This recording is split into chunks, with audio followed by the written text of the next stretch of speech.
I had a thought. And I was rewatching a video on the final forms of all of the Heisei riders. And while I was watching Wizards, I realized something very interesting. Wizard, I think, is the only series that didn't have a first main boss that didn't want to take over the world. He didn't want to enslave people. He didn't want to kill... Alright, that's kind of not true. He did want to kill people. He just wanted his daughter back. I mean, you have other series that want to enslave humanity and want people who are like them, or to take over the world, like the Bugsters. I don't know what Forze's villains wanted. Yeah, Drives wanted to take over the world. Like, all of them want to take over the world. Shocker wanted to rule the world, and it's just an interesting thing. We don't know what Build's villains want just yet, but at the moment it just seems like they're collecting data. Yeah.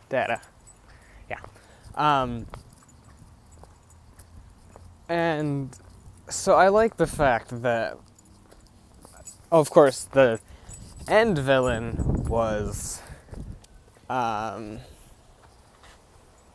Sora, which is the... Oh, what's his... Damn it, what's his name? He was the... Fudge. I forgot what Phantom he was. But he was the green one. Yeah. That makes a whole lot of sense. He was Beelzebub. No, he wasn't. He was... It started with an H. I know that. Nope. Never mind. Not coming to me. He too was an interesting villain, because he wasn't like the other Phantoms. That sounded really close. Interesting. He wasn't like the other Phantoms.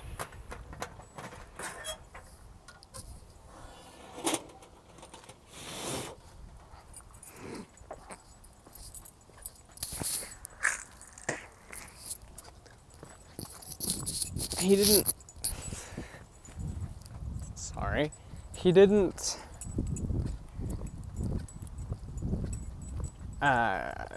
He didn't get created like the others.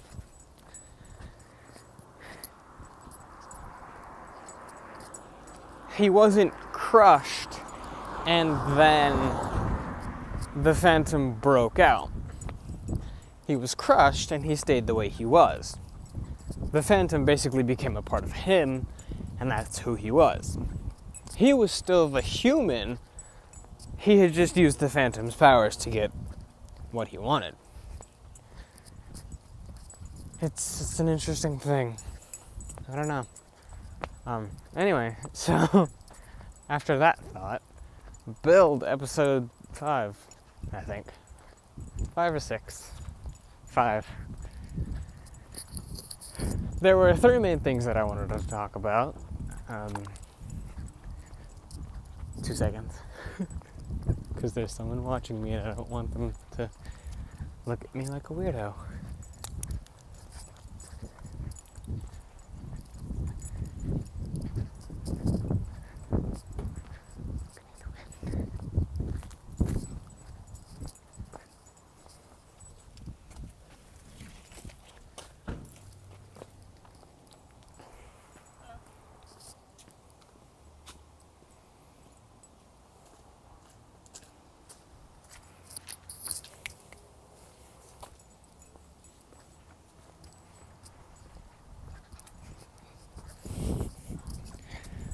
Okay, so 3 main things. One being that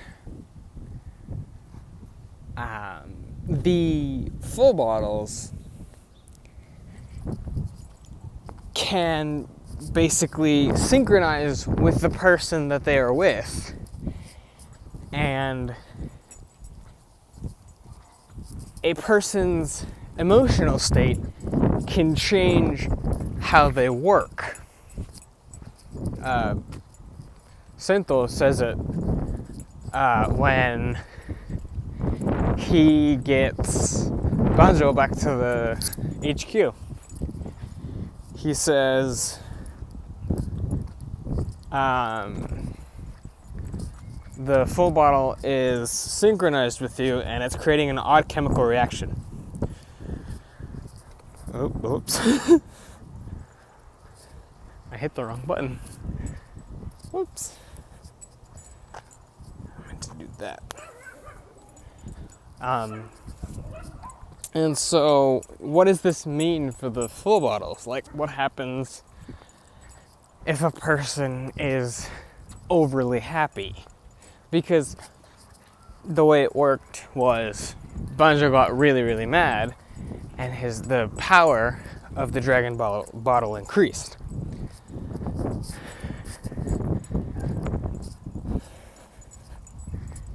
And I don't know, it's just an interesting thought. Is like, a thing that I have can be changed by how I feel.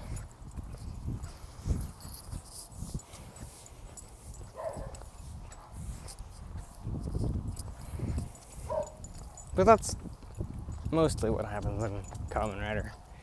Is I have this thing and I'm really angry, and then it changes into something else, or it gets stronger. It's a thing that happens most often.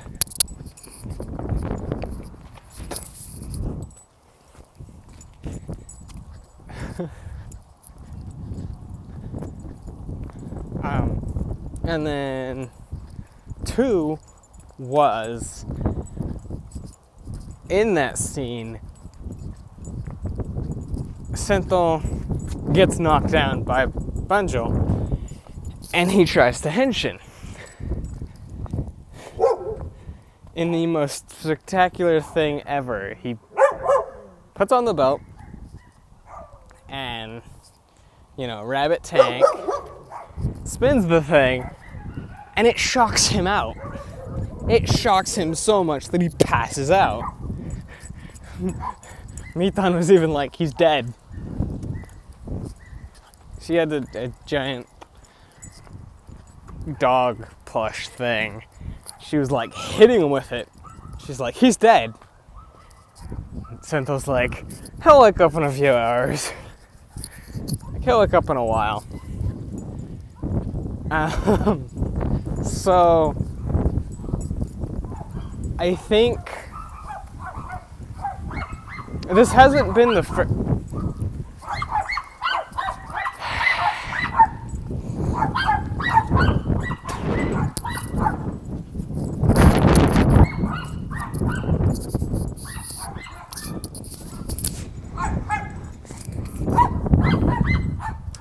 This hasn't been the first time that this has happened. It happened in Fies too. But it's nice to know that sometimes a guy is unable to henshin. Most of the time it's a girl will take up the main rider's belt. In the case of Fies, it was the girl who originally was holding the Fies driver, and they'll put it on, and they'll either get some type of error, or they get shot out of it, as in Fies' case, Fies' case, or get infected with something, as in Exide's case. It's just interesting to see a guy who can't henshin. And Sento prefaces this by saying it's not a one-size-fits-all, which I found really funny. Like, this only works with me. It's like the Kamen Riders, how they have that faceplate they put on. It doesn't work with anyone else. Yeah, I just thought that was interesting as well. So, moving on to the third, but not final, I have something else to talk about, but that's going to be at the end.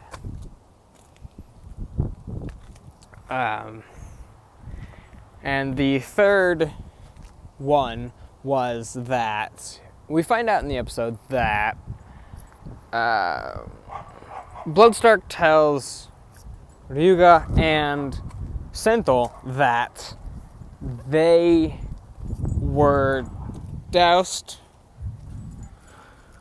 with some of the nebula gas that was coming out of the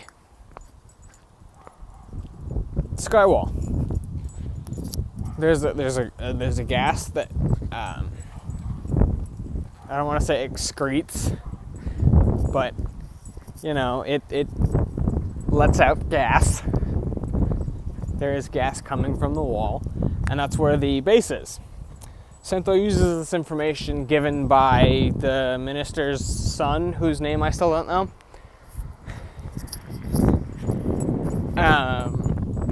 And to find Faust's hideout.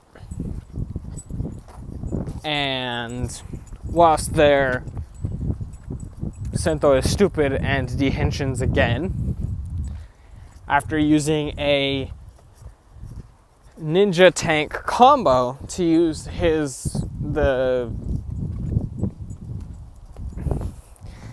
two weapons that both come with the Ninden comic and rabbit tank, the drill crusher and the 4-panel ninja sword thing. Yeah, that one.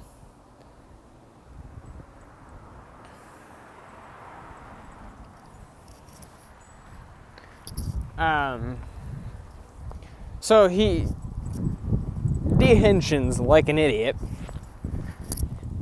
and then is told that they were both, that the gas was both used on them, and it was an amount that would turn them into a smash, and nothing happened. So, what does that tell us? Well, that I have a lot of crap in your balls. That there is something different about their physical makeup as opposed to every single one, and by that I mean every single other person who has been turned into a smash. What that different physical makeup is, we'll have to find out in the future. And for a fourth thing, we have a new little buddy with us. You know how almost every Kamen Rider has had a little buddy with them. For Forze, it was the food roids. For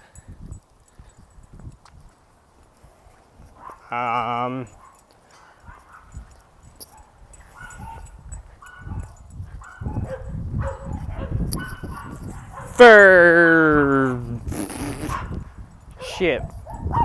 Is it seriously just Forze and then it jumps to freaking Ghost? Cause wow, alright. Ghost had the weapons, little buddy. Well, in this series, Ryuga gets a babysitter and a partner, I think it was. It was a friend and a babysitter.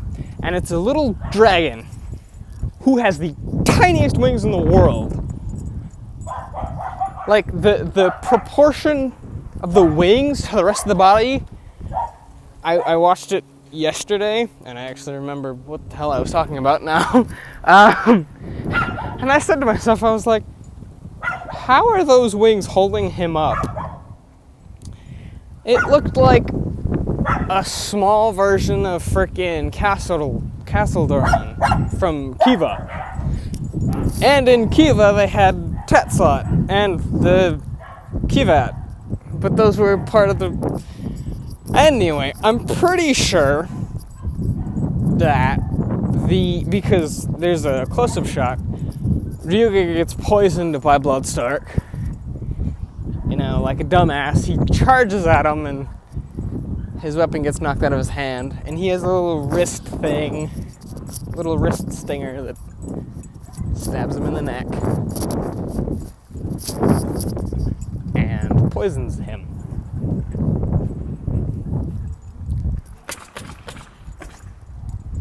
Construction, yummy.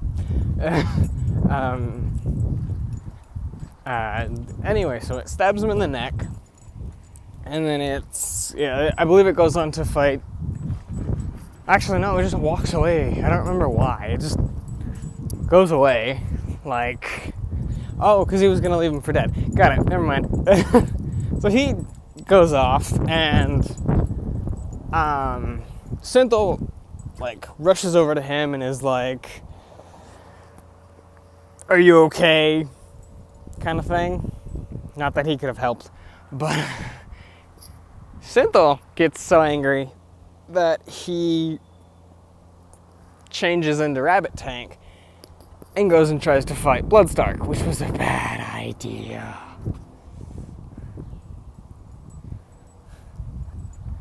A very bad idea, because he gets his ass handed to him.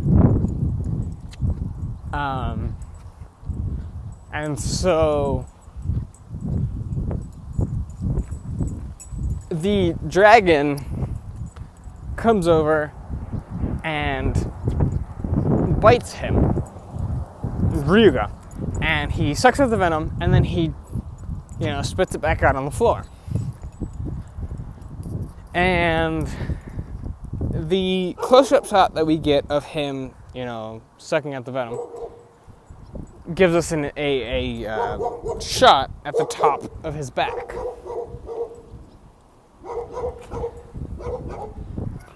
And the top shot of his back shows us a port that something can be plugged into.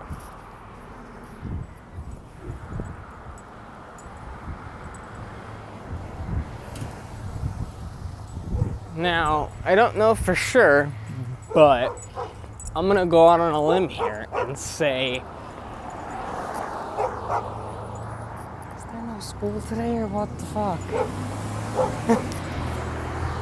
I'm gonna go out on a limb here and say that the dragon is going to have the dragon bottle plugged into it, and that is going to fit into the 2 slots on the build driver that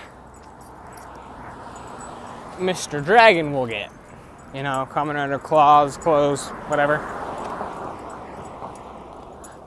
I'm going to assume claws because, I don't know, dragons have claws. Seems as good a name as ever. As any, rather.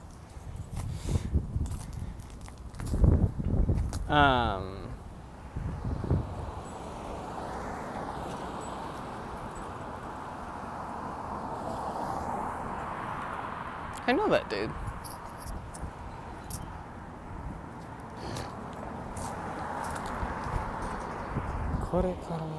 Anyway, I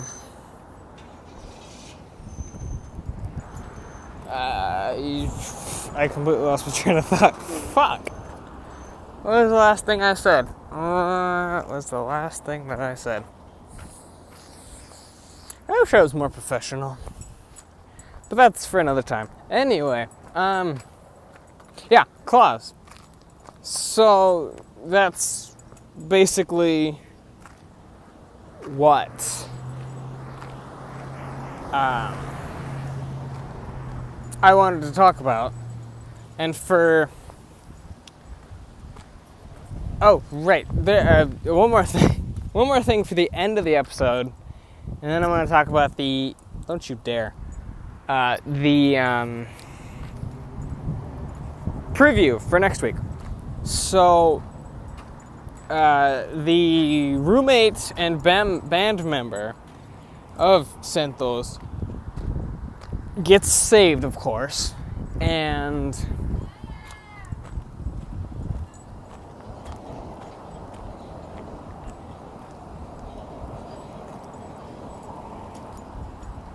how was that?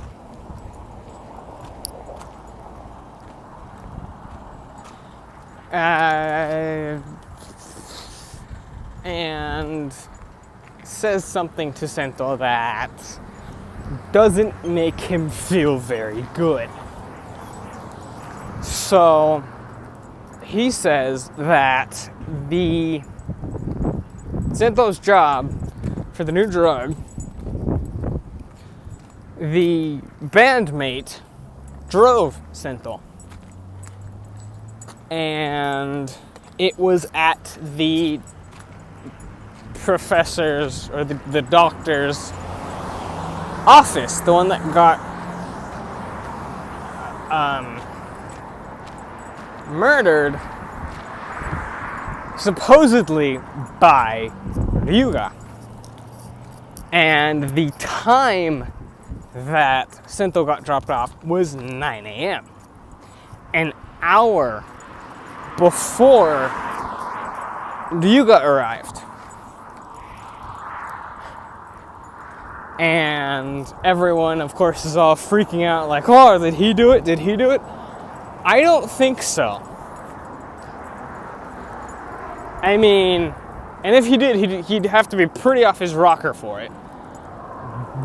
What motive would he have to kill the... Stop it. What motive would he have to kill the guy who was about to give him money?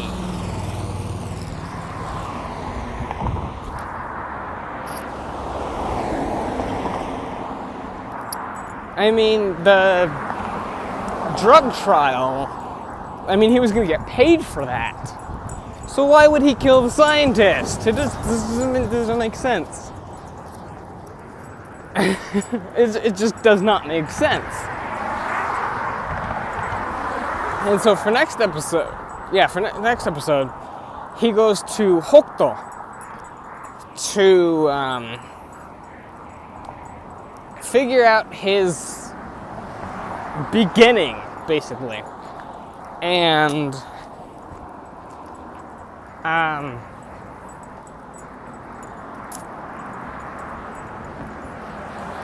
the Prime Minister's son tries to stop him at all costs. So we get a new form as well. Panda Rocket. So I'm going to assume that the smash that Sento fought had something to do with a rocket. Although, that's not entirely true. Because a square smash gets turned into a comic bottle. It just doesn't make any sense. And last we heard of the Panda Full bottle, the son, Prime Minister's son, had it with him. We saw that in, episode 2, 3, at the end? He was holding it, looking at it on the phone. And so I don't know how he's going to get that. We will just have to see. So, until next episode, goodbye. Have a nice day.